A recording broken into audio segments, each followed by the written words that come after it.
Hello, hello les amis, Lion, ascendant Lion, ou si vous aviez la planète Vénus dans le secteur du Lion au moment de votre naissance, cette guidance sentimentale relationnelle est pour vous pour le mois d'avril 2022. J'espère que vous allez tous très très bien, heureux de vous retrouver aujourd'hui.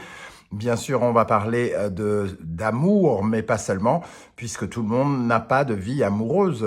Il arrive parfois que nous ayons des obligations familiales, des obligations professionnelles qui détournent notre attention de notre vie sentimentale. Donc, ça vous parlera de vos relations amicales, familiales, par exemple, hein. C'est un tirage qui n'en reste pas moins un tirage général, donc il ne parlera pas aux lions de la même façon, à tous les lions de la même façon. Donc, prenez ce qui vibre avec ce que vous vivez actuellement. N'hésitez pas à faire votre propre lecture intuitive en ressentant l'énergie qui remonte à la surface de ces cartes et prenez les messages qui vous parlent directement. Vous pouvez également regarder la vidéo de votre signe ascendant et de votre signe vénusien pour avoir soit un complément d'information, soit avoir un autre message qui peut-être vous parlera bien plus cette fois-ci. Je mets dans la barre d'infos les différents liens des guidances que j'ai effectuées pour votre signe. Et vous trouverez également mon adresse email si vous désirez des renseignements pour les tirages personnalisés. On commence tout de suite avec l'énergie principale qui vous accompagne dans le secteur sentimental relationnel en avril.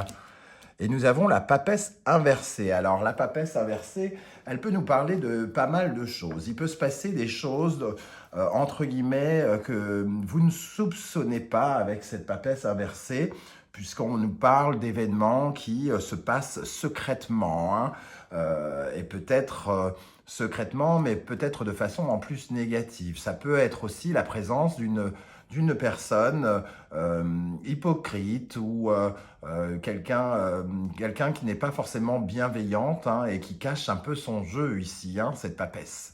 Donc vous prenez bien sûr le message qui vous parle.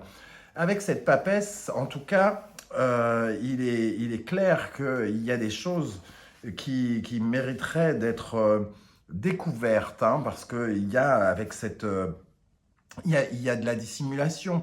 Alors, est-ce que c'est vous qui vous dissimulez des choses à vous-même, c'est-à-dire vous vous mentez peut-être, ou alors vous ne connaissez pas tous les éléments d'une situation relationnelle ou de votre situation sentimentale, peut-être. Peut-être que la personne avec qui vous partagez quelque chose ne vous dit pas tout, a des non-dits, ressent des choses qu'elle n'exprime pas, qui ne sont pas forcément très positives. En tout cas, il faut parfois se méfier de cette papesse. Bon, on va regarder avec le reste des énergies pour voir ce qu'on peut dire de plus, pour peut-être un peu mieux cerner cette papesse inversée. Quel est votre état d'esprit à vous, les amis Lion? Votre état d'esprit, l'ermite.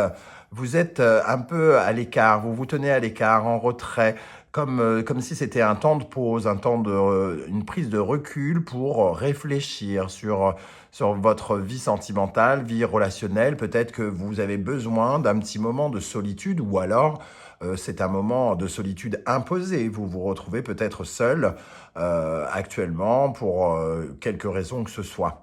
Cet ermite, en tout cas, il cherche des réponses et il cherche peut-être à éclaircir quelque chose qu'il ne sait pas ici, hein, pourquoi pas.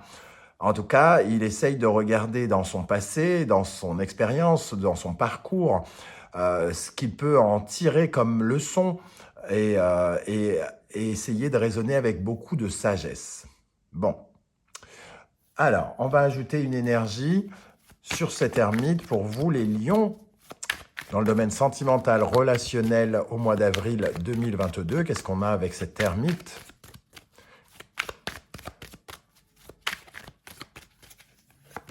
Nous avons l'as de bâton. Vous réfléchissez sans doute à un nouveau départ, hein, d'ailleurs. As de bâton, magicien, peut-être à une nouvelle flamme qui s'est allumée en vous, peut-être une rencontre récente ou l'éventualité de rencontrer quelqu'un. On voit bien avec l'as de bâton et le magicien qu'il y a une réflexion sur un nouveau départ.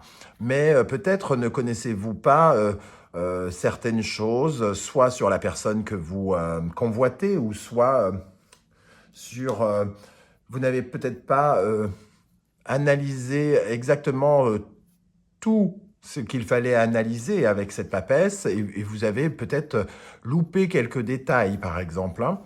Alors ici, on nous parle d'un nouveau commencement pour se sentir plus en harmonie concrètement et pour se sentir plus protégée, indépendante peut-être, et pour vous offrir une certaine forme de rayonnement. Certains lions pourraient être liés par leur relationnel ou leur sentimental avec le travail et avoir comment dire, des projets en commun peut-être avec la personne de leur cœur.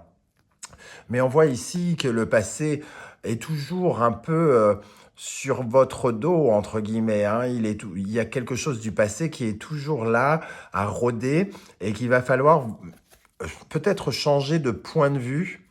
Et c'est toute l'intention sans doute de ce termite, hein, et la volonté de retourner cette papesse, de changer de point de vue par rapport peut-être à vos valeurs et à comment vous mettez en place ce nouveau départ. Voilà, en tout cas, ce que je ressens ici. À quelle énergie vous allez tourner le dos au mois d'avril? Le 9 d'épée.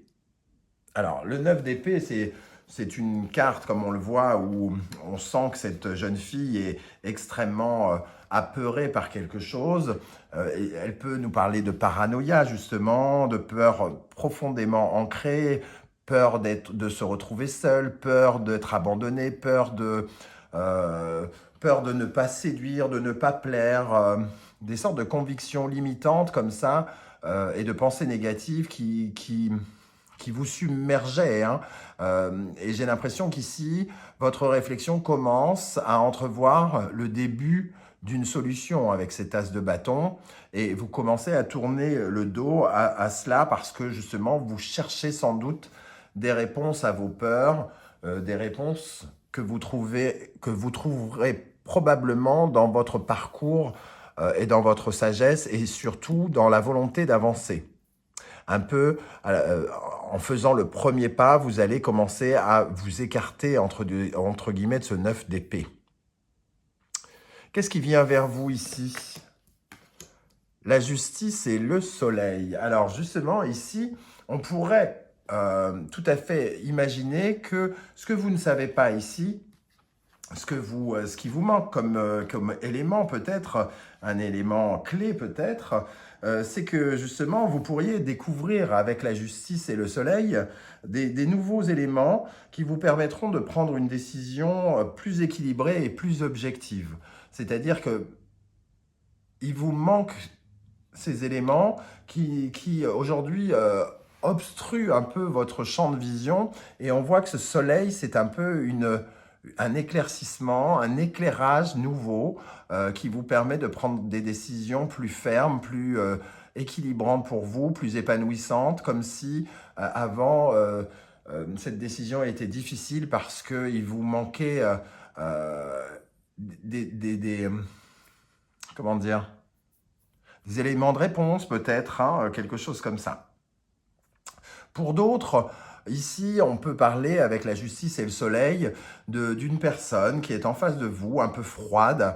Vous êtes peut-être en train de rencontrer et tomber amoureux de cet as de bâton, donc une nouvelle flamme, d'une personne un peu froide en apparence, mais qui porte la braise à l'intérieur. Donc, à voir comment ça peut se refléter. Est-ce que c'est quelqu'un qui finalement se cache derrière un masque? J'en ai pas vraiment l'impression. Avec la justice, on est plutôt dans une certaine justesse, une certaine sincérité, tout comme avec le soleil. Donc, pour moi, c'est juste quelqu'un qui ne montre pas totalement qui il est et qui se préserve peut-être, hein, un petit peu de son côté chaleureux, comme pour ne pas le montrer. Donc, il ne faut a priori pas trop, entre guillemets, se méfier de cette personne. C'est juste une attitude comme ça, de protection sans doute, hein, comme pour vous, comme peut-être, comme pour se blinder un petit peu, hein, par rapport aux autres. Alors, qu'est-ce qu'on a sur la justice et le soleil pour les amis lions dans le domaine sentimental, relationnel au mois d'avril. Qu'est-ce qu'on a sur la justice et le soleil? La force. Alors pour moi, il y a quand même on trouve des solutions. On fait beaucoup d'efforts, en tout cas, pour trouver ces éclairages, ce nouvel éclairage, ces nouvelles solutions qui nous permettent d'avoir un jugement plus juste. Avec le 10 de Pentacle, on recherche une certaine forme de réussite aussi personnelle, à se mettre en sécurité par soi-même, un côté indépendant, hein, comme si on avait besoin de ne plus exister que dans le regard de l'autre. Peut-être que certains d'entre vous se sont retrouvés, entre guillemets, à se laisser posséder par quelqu'un ou par l'amour de quelqu'un. Et ici, on sent qu'on a envie de s'en défaire un petit peu, ou en tout cas d'aller vers un autre chemin, quelque chose qui apportera plus d'indépendance au final. Alors, les énergies qui en découlent, l'étoile et le magicien. Alors, on voit bien en tout cas une évolution parce que on retrouve cet as de bâton, et tout à l'heure en dos de deck on avait justement le battleur, et ici l'étoile et le magicien, ça nous parle quand même de quelque chose qui nous permet de passer à l'action, hein. Parce que désormais, comme vous avez de nouveaux éléments, vous avez finalement toutes les cartes en main pour prendre des décisions, pour avancer et pour tracer un petit peu votre route et aller vers la nouveauté.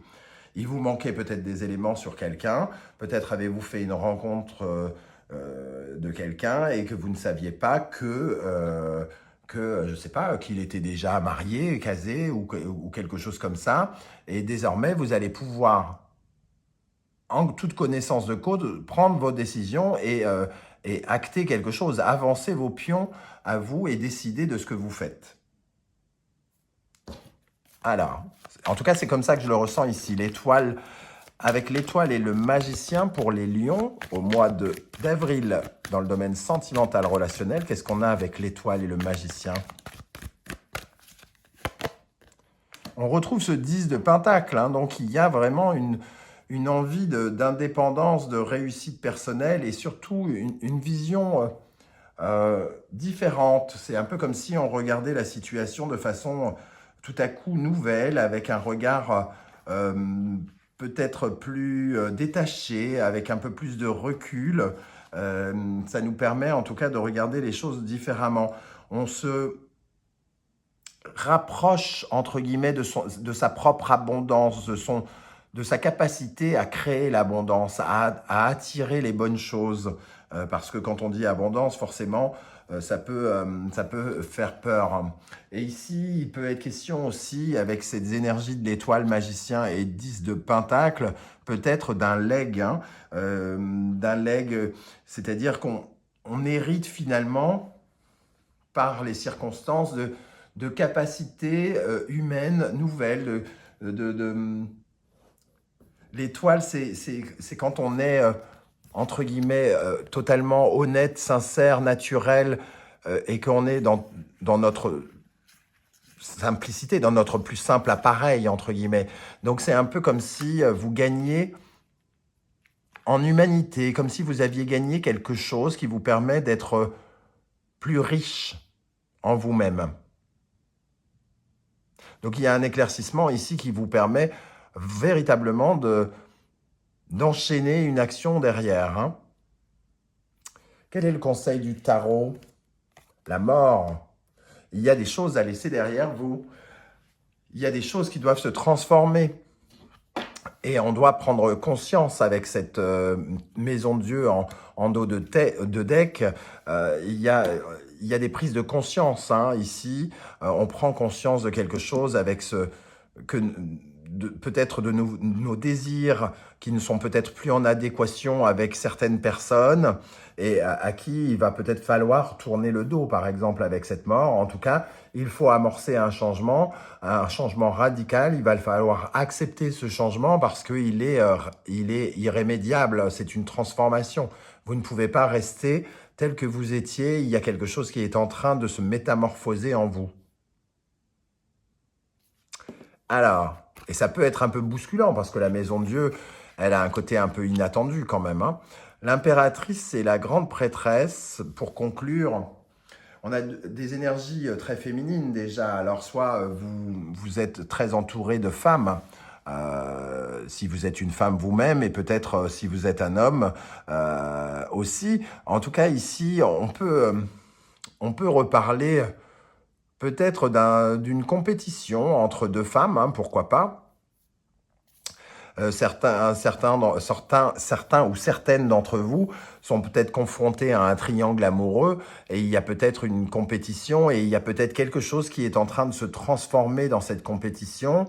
Peut-être que justement vous comprenez qu'il n'y a pas de compétition à avoir, que vous avez vos propres valeurs, que vous avez votre propre personnalité et qu'humainement vous avez bien plus de choses à apporter à une relation qu'une triangulaire par exemple.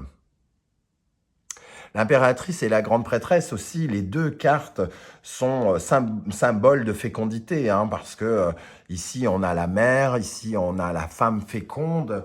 Donc ici on peut aussi retrouver une sorte de pouvoir du féminin sacré, quelque chose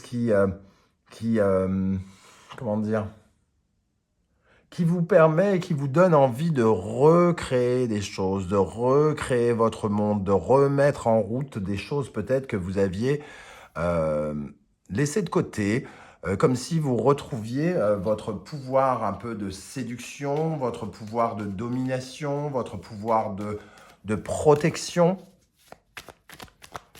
comme si vous étiez, comment dire, comme si vous vous retrouviez. Alors, qu'est-ce qu'on a avec l'impératrice et la grande prêtresse pour les lions dans le domaine sentimental relationnel en avril? Avec l'impératrice et la grande prêtresse. Le 8 de Pentacle. Une certaine forme d'indépendance, je sens ici, hein, parce que en retrouvant votre indépendance, deux femmes fortes, la mère et la travailleuse, on va dire, et avec le 8 de Pentacle, la rigueur, le travail, quelque chose comme ça, c'est comme si vous retrouviez votre indépendance par rapport à peut-être des choses très factuelles, très concrètes, hein, peut-être même par rapport à votre activité professionnelle qui était peut-être en lien avec quelqu'un, un associé, avec votre époux, avec votre petite copine, je ne sais pas comment vous le ressentez. Avec l'impératrice, la grande prêtresse et le 8 de Pentacle, qu'est-ce qu'on a? Le 4 d'épée. Il y a une prise de recul, hein. Oui, c'est un peu comme s'il y avait une complication qui s'arrêtait. C'est un peu la fin d'une épreuve, ce 4 d'épée, comme si on avait la possibilité de prendre une pause par rapport aux choses du passé et qu'on pouvait enfin se tourner vers le futur avec le 3 de bâton ici. Et on retrouve le magicien. Donc, le 3 de bâton qui vous projette vers l'avenir pour un nouveau départ qui va provoquer beaucoup d'épanouissement. Ici, c'est presque un cycle qui arrive, un nouveau cycle qui arrive pour vous. Un cycle où il y aura beaucoup de décisions à prendre ou qui demandera de faire preuve de beaucoup d'intelligence. Ce roi d'épée, il tranche, il est juste, il est honnête, il prend ses responsabilités et c'est lui qui peut probablement vous aider dans votre situation. Voilà, donc je ne sais pas du tout comment ça va vibrer avec ce que vous vivez actuellement. N'hésitez pas à me le dire en commentaire, je serai heureux de vous lire et de vous répondre. Et si vous pouvez prendre quelques millièmes de seconde pour liker cette vidéo, pour m'encourager, me soutenir, je vous en remercie. Chaque like compte pour m'aider à faire grandir la chaîne et à mieux la référencer sur YouTube. Je ne peux pas ne pas vous le répéter. Et je voulais vous inviter également, bien sûr, à vous abonner si ce n'est pas déjà fait et à partager cette vidéo sur les réseaux sociaux si vous le souhaitez. Je vous donne rendez-vous pour une guidance 100% professionnelle et vie quotidienne dans quelques jours. En attendant, merci d'être là et à très très vite. Ciao, ciao.